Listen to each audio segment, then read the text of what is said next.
Here's the New York Times on this indictment. The 37-page indictment handed up by a federal grand jury in Washington amounted to a detailed rebuttal of Mr. Trump, who has sowed doubts that Russia interfered in the election and dismissed questions about its meddling as fake news. First of all, that's a half-truth right there. I mean, what Trump has been saying repeatedly is this is a witch hunt because there was no collusion. While he was standing next to Putin, he said, well, Putin does deny it, but that's not the same as saying it's untrue. What he has said, his thing about a witch hunt has been about his collusion. All right, goes on.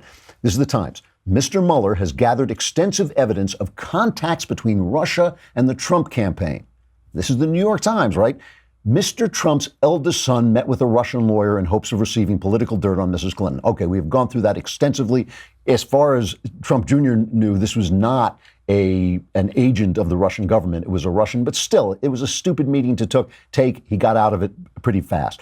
One advisor has admitted being tipped off in advance to Russian hacking of Democratic emails. Untrue. This is Papadopoulos they're talking about, and he said he was not tipped off in advance. He just said that he knew that they had them, and that went to the Australians, and they're claiming that began the investigation. Almost certainly untrue as well. Another was in contact with a Twitter account used by Russian hackers. What the hell does that mean? We're all in contact with a Twitter account used by Russian hackers.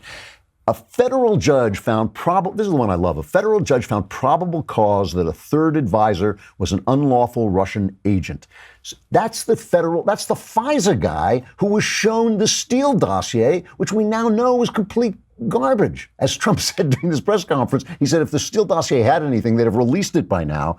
So that's nonsense. But again, it's creating this noise. It's creating this noise that if so much stuff is happening, if I pound my fist on the table long enough, we're having an earthquake. If so much stuff is happening, then there must be something going on. There's all this smoke. Stop the hammering. Stop the hammering out there. Who's got a hammer? Yeah, you've got the hammer. The news media has got the hammer, and they make all this noise.